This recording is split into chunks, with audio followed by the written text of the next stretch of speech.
Hi, everyone, and welcome to Be the Help. Why first aid should be a life skill and not just an option. What would you do if the person you're sitting next to right now just collapsed? Would you freeze? Would you know what to do, who to call, how to respond? Every year, thousands of injuries and deaths that could have been prevented by knowing the basics of CPR or first aid result in death because people don't know the basics. I'm going to share this presentation with you about how I feel that it should be taught in high school.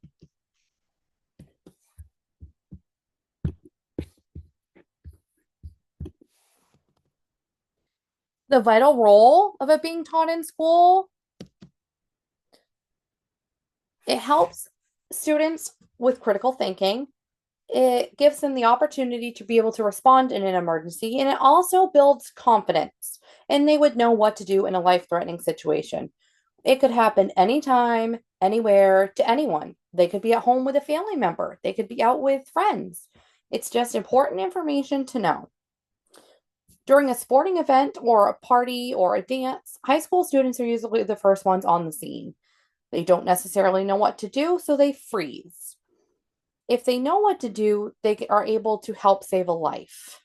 If they don't, unfortunately, too much time can pass and that can result in death or in a serious injury. It's a life saving skill. It's not just for someone in healthcare or an EMT or any of those jobs that require skill. It helps build confidence. It gives them what to do in an emergency, and they might be able to also recognize some symptoms of an emergency that could happen. The CDC says that the unintentional deaths among teens could be prevented if they knew the basics. And 59% of that, according to the National Safety Council, also could have been prevented if they knew the basics of CPR and first aid. Right now, or at least here in my state of Maine, it is not a requirement in a high school, but health class, mental health, the nutrition, all of that is taught. So why not add this into the curriculum to give these kids a chance? First responders. Um, a lot of people, if you're the first on the scene, it's very helpful if you know this information because you can take immediate action and get other help and support that's needed. A lot of people think that it's only a requirement for an adult or healthcare professionals. This is untrue. This is a very important life skill that everybody should know. If you are in a high risk, like again, sports, parties, dancing, all those things, having this training can save a life. It gives credibility. Um, the Red Cross is a great source of information. They offer a free to low cost training program to have CPR and basic first aid skills. The Mayo Clinic is a great place to look for information for these skills. Personal experience, some of you have maybe been there in a situation where you wished you had known the skills, or maybe you did have the skills and you were able to be there and help out, and that's great.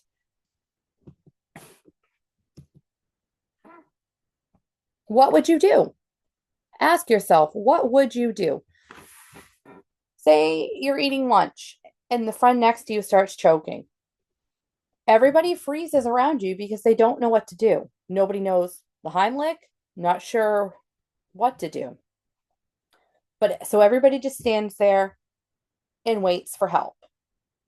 But if you had a student that knew the basics, they could help save that life until the nurse or another adult that knows, or anyone that knows these skills came, and to be present to help.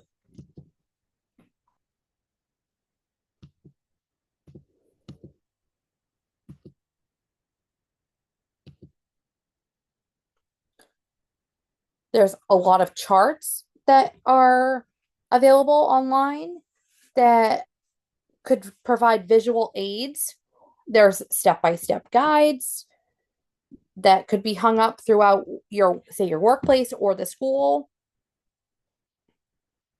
Fear is a big one, I think. A lot of people are scared because they're unprepared for what could happen or what to do. The practical learning, it only takes a couple of hours. It is hands-on. It is great skills. And even if later on down the road you find yourself in the situation and you need the skill, but you can only remember part of it, having some information is better than no information. Having it taught in school gives the students a sense of confidence, responsibility. It can help with how they respond to different things, just like it's a skill to like a fire drill. We're all taught how to evacuate the building or what to do during a fire.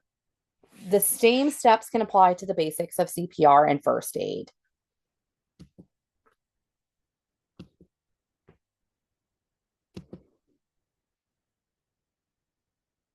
So it kind of goes along again with health. Like, why can't it just be integrated in? It doesn't seem to be that hard to me to add it into schools. Practice will help with remembering the information.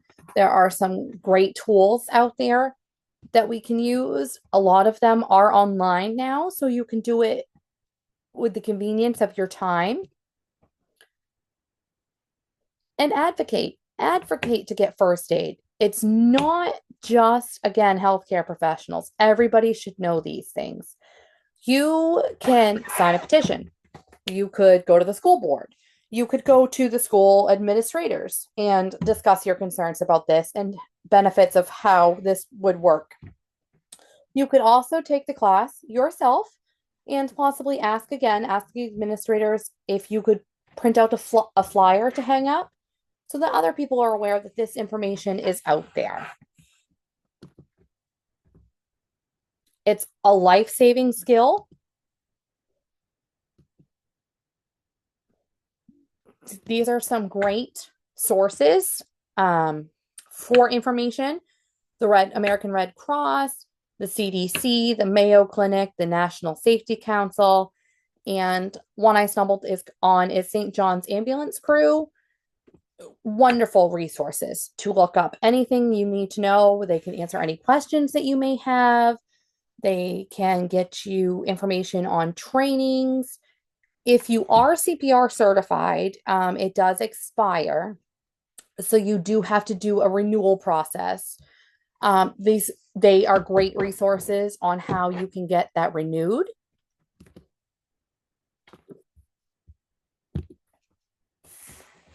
All you can do is advocate for this. But just keep in mind, knowing the basics is all you need to help someone and potentially save someone's life.